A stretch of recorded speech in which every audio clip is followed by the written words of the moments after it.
Loving greetings to you. Welcome to the Marriage Foundation channel. If you're here for the very first time, then a special welcome to you. So many people subscribe to our channel now. We have around 55,000 at the moment subscribers. You should be one too, because here's where you really learn the truth. I used to be a divorce mediator. My background is not in Western psychology, although I love Western psychologists because they're trying to help, but they just don't understand marriage. And over 22 years ago, when I had a couple ask me to save their marriage instead of dissolve it, I did a deep dive and learned amazing things about marriage. And I also, of course, know a lot about divorce. And I'm going to start out, this topic here is really important for you. As I say, I was a divorce mediator. So after I learned about marriage, these amazing truths, I went back to Second Saturday and other support groups for women where I would literally rescue people who were on the verge of divorce. Sometimes they'd already filed, and we were still able to save many marriages. And my philosophy is very simple. If you want to stay together for the kids, that's fine. It's very praiseworthy. And it's actually a good idea, but it's so tough to do. So what I came up with is enough reasons to stay together where the kids will benefit from your staying together. Now, I'm going to be very candid and say, in most cases, by the time you're talking about divorce, the women have way more power than the men to save a marriage. And that's usually who I ended up working with. And been doing this for a very long time. The Marriage Foundation is a nonprofit. We've been doing this for a very long time. So subscribe to the channel. This topic is the top 5 effects of divorce on children and what you can do. And when I say what you can do, obviously the number one thing you can do is stay married and turn your marriage into an amazing marriage. But if it's too far gone, then these are some ideas that I'll give you to mitigate these effects, which in some cases it's the best that you can do. Sometimes we learn too late, and that's just karma, and it's what we have to go through. We can't back out of a dive, so to speak. So, the top 5 effects of divorce on children and what you can do. Number 1. The number 1 effect, and this is because divorce has become an industry. In other words, people are making money off of your divorce. So their intention, no matter how good they are as people, they have a self-interest to drag it out. That's where the money is. So number 1 is the kids will be ignored as you progress through to the divorce. And let's face it, you know from anything that you do, even driving a car, if there's too many things going on, something is going to receive less attention than other things. And a divorce, when you go through it normally, is all consuming. The lawyers are hired as hired guns. They're not hired to help you and help your spouse amicably reach a nice settlement where you can go on with your lives. A normal divorce takes years, and they have things in there called cooling off periods, which is only on paper.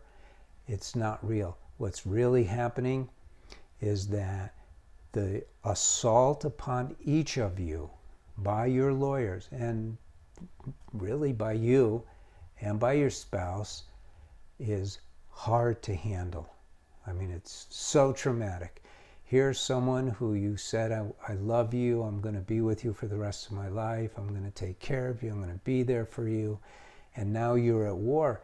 It's so discombobulating. So, what do you do about that one? The best thing to do is for you and your spouse to just cool your jets a little bit and go, let's find a lawyer together. Let's sit down and tell them we don't want to have a war. Here's a truth.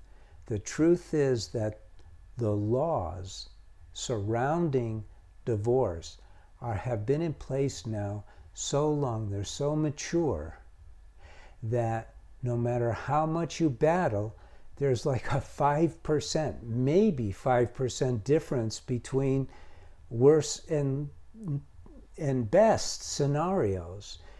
And so the lawyers want to keep it going, but it's still going to end up in this window. So why not just go to a lawyer together, say, this is what we're doing, we don't want a war, we can't stay together, and like that. So if you're the one watching this and there's no chance for reconciliation, share this video with your spouse. But again, try to reconcile using our courses, because you can't use just our books. Using our courses, I can almost guarantee you that you'll be able to reconcile, as long as the wife is not already with someone else, or the husband is not already living with someone else, and there's still something there.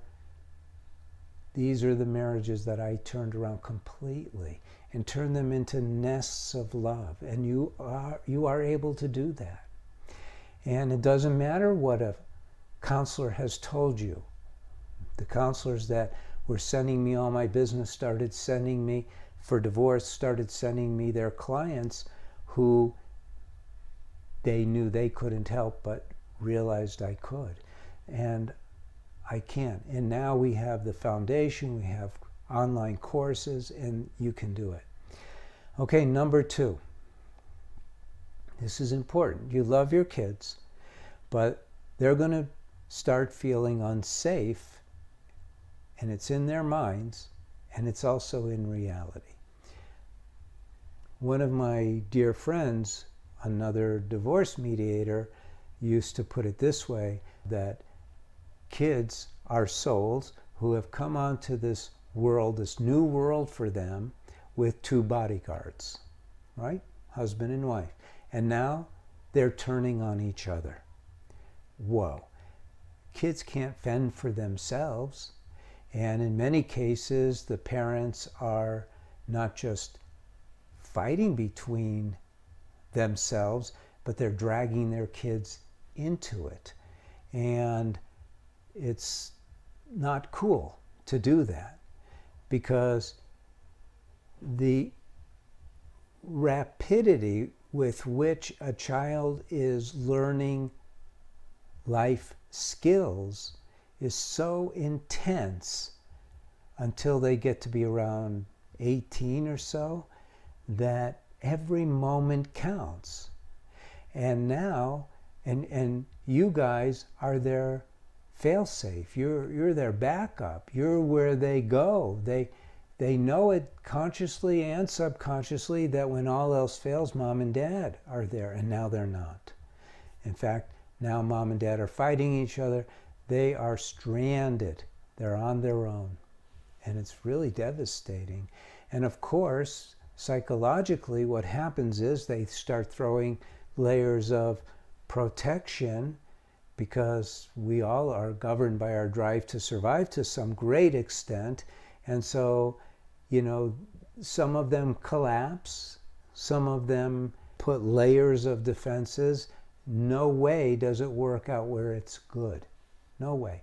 And nowadays, the therapists are, because the Western psychology has failed in the area of marriage counseling. They can't really, very, very few marriage counselors can help couples. And so now they go, the kids will be fine, because they know that they can't bring the marriage together. But you can. And so they'll become unsafe in their minds. There is no talking to them. That won't do a thing. There's no special cushioning. What can work is when their home doesn't change and either mom or dad is coming and going and they don't even know there's a divorce. That's the whole idea. They don't have to know there's a divorce. I mean, older kids will figure it out, but they don't want to know. They don't have to know. Let their lives remain as stable as they were. And of course, going back to number one, make sure your divorce is amicable. Do it with one lawyer, not two. Because as soon as you have two, you have a war. And again, it's unnecessary. Worse than that, it's going to just steal all of your assets, steal all of your time and energy. It's going to be a big mess. Okay? Number three, this is important. It's really important for their lives. So one of the things that we have to understand about ourselves as human beings is that we are souls and we have a body and we have a mind. And there are certain things that happen in the mind that really affect our ability to be soulful, you might say, to come from the soul.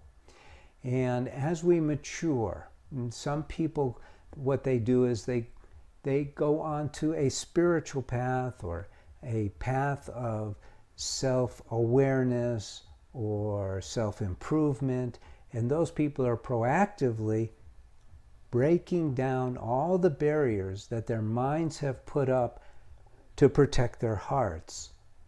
Because if you go through a divorce, your kids are going to be doing that. They're going to have all these protective layers.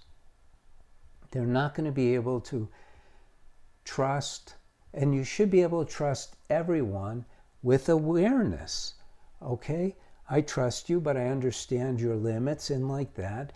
So there's no big emergency for the mind to protect itself, you see. And love is so critical. It's what's missing in your marriage, that you have not learned how to love each other unconditionally. That's what it boils down to. You have gotten caught up, and it's not your fault.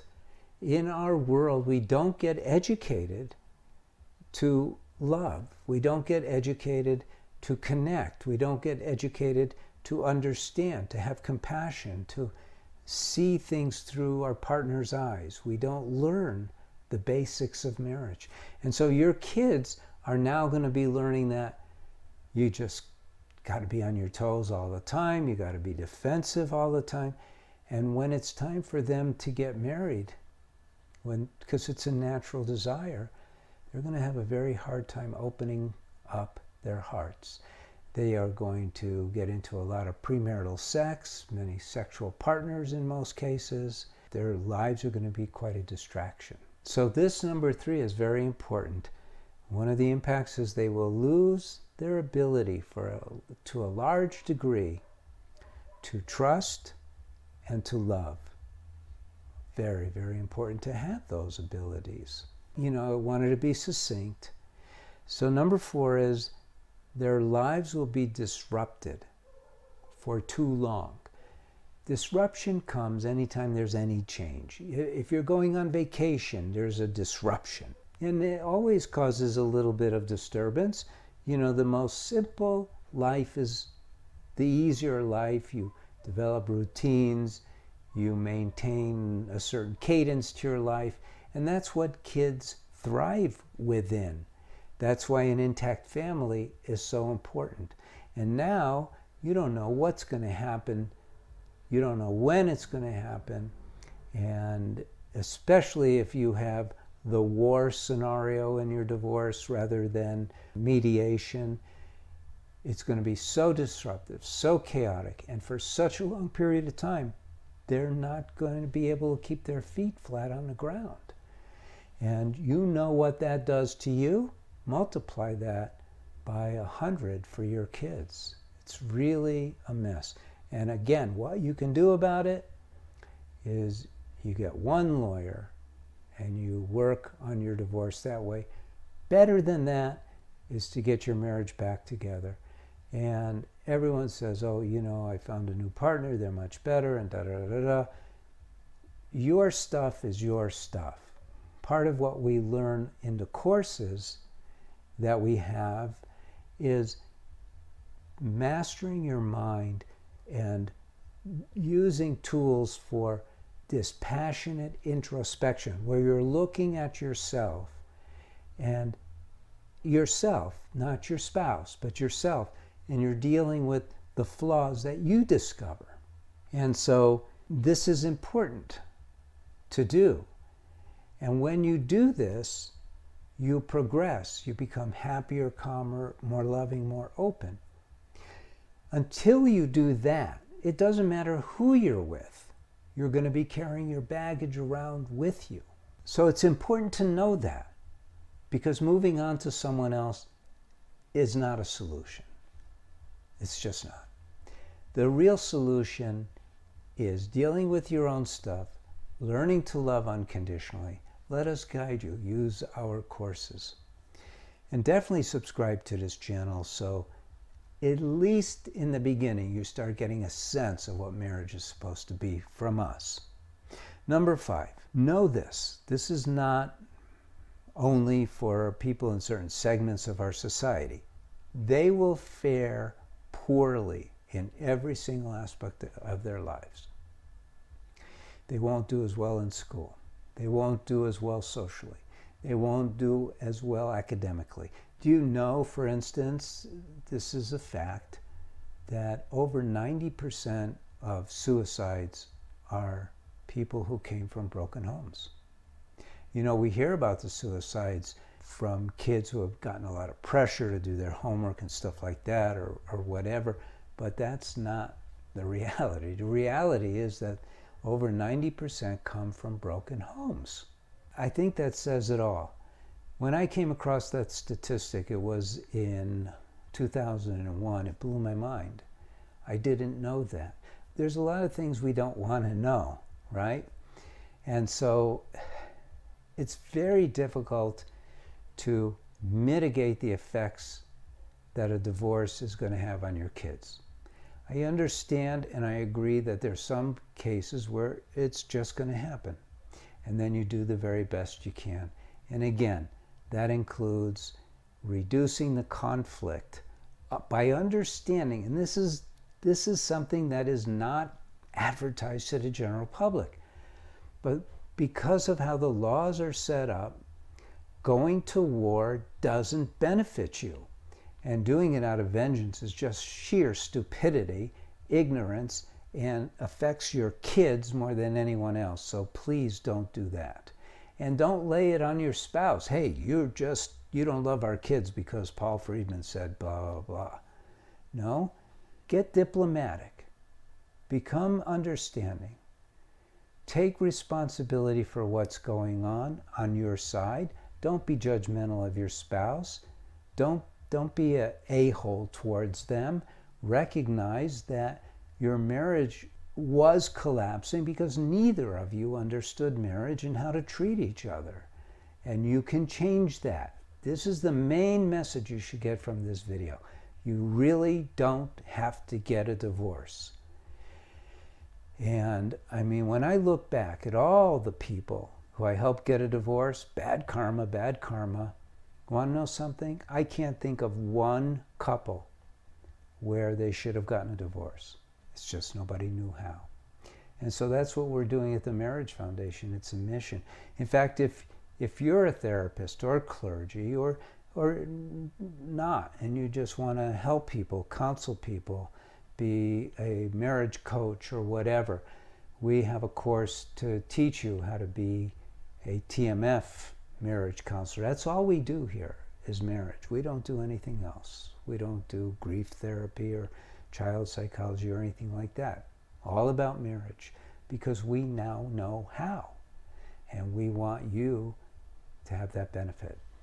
So, like the video, leave a comment if you wish.